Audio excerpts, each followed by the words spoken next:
Hey guys, what's going on? So, just thought I'd pop on here. Found this on the side of the road today.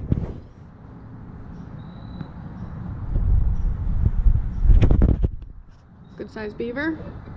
It's not really going to be worth much, but I'm going to skin it and get the meat off of it, taint some of the meat, use the meat for baits, and maybe catch a fisher with it.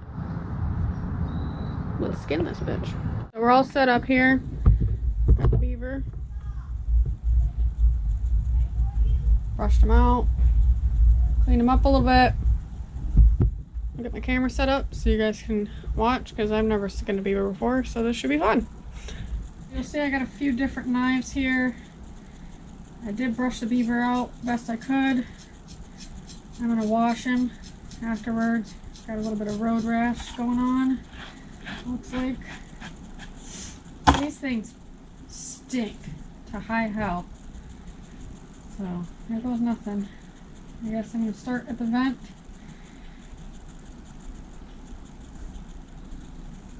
No, actually, from what I read, I start at the feet and cut around the feet here.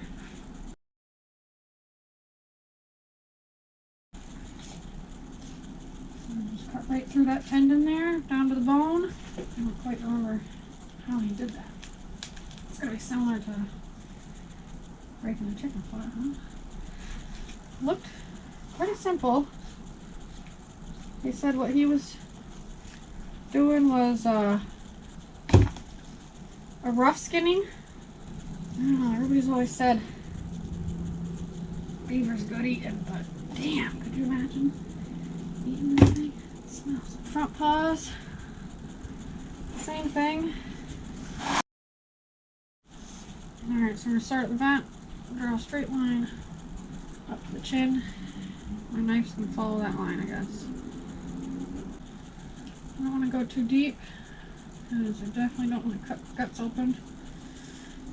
Unfortunately, my camera died, but the skinning is pretty simple. You're just going to cut right up the middle and then take the skin off all the way around the body up to the face. Alright guys, so we got the beaver all skinned out. It's got this really weird, like, rocky, maybe it's road burn, but there weren't any holes in the pelt, so I don't really know what all this is. Food, I guess. But we're gonna get all the meat cut off, what we can, rinse it off, put it in a bucket, put some sodium benzoate on it. So I'm gonna fast forward through most of this, as the entire process was quite lengthy, and I'm sure you guys don't want to watch the entire thing. But you'll notice that I started with the caster sacks. I had hoped that they were still intact.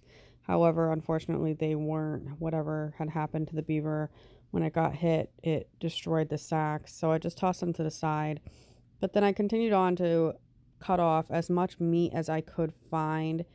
I also took out the heart and the liver. I put those to the side, as well as the skull and both front shoulders, as well as a portion of the spine. I took as much meat off as I could before portioning out those portions. I had hoped to be able to maybe use the skull or a portion of the spine in a fisher box at some point, if I could find somewhere that it was good area for fisher, as I haven't caught one yet. And I was hoping to be able to mark it off my list with this beaver, so fingers crossed for that, guys. Alright guys, so took some of, there's the head. We took 4 feet and part of the spine, left some meat on those. I'm going to rinse all this off. I'll show you how we grind it all up. No meat grinder. This will surprise you. So we got our beaver meat here.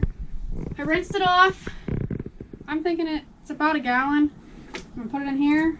Ninja blender. No meat grinder. We did a whole, like, flank of venison, and it grinds it right up. So we're gonna see how it does on beaver meat. You just fill it right up. I'm gonna put some sodium benzoate in it. I'm gonna get a spoon. These are teaspoons.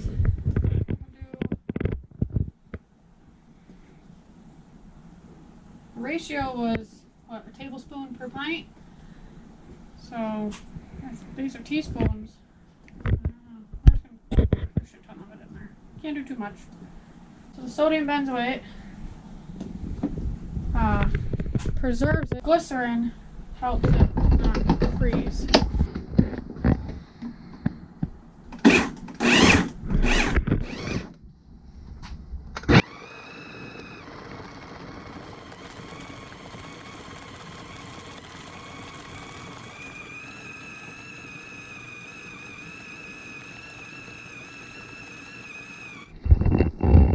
Alright guys, so it doesn't get them all. I gotta do multiple, but it does. Definitely don't stick your fingers way too far down in there. You can take this center blade out, but I don't want to do that until the end because I'm not going to be able to get it back in with the meat in there. So I am going to kind of shove it down in there, and we'll go again.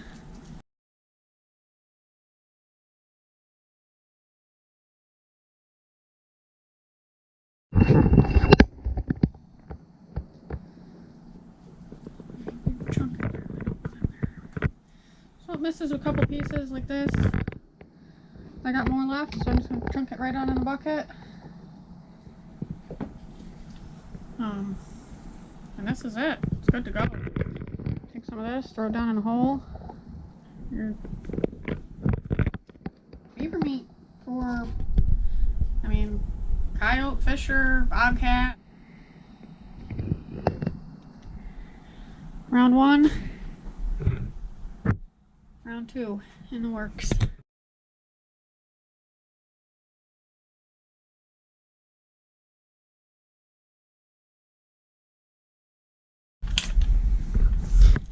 Got a couple chunks in there still.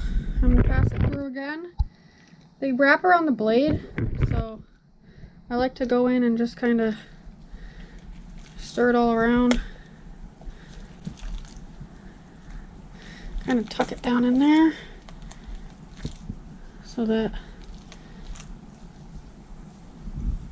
I don't get caught on top. 3 quarts of beaver meat off that little guy. Not so little. He was about 30 pounds.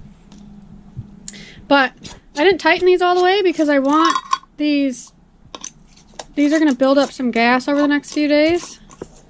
But I don't want bugs, or I don't want flies in there laying their eggs. So they're not completely tight, but they're just a little loose so that when the gas builds up it can pop off.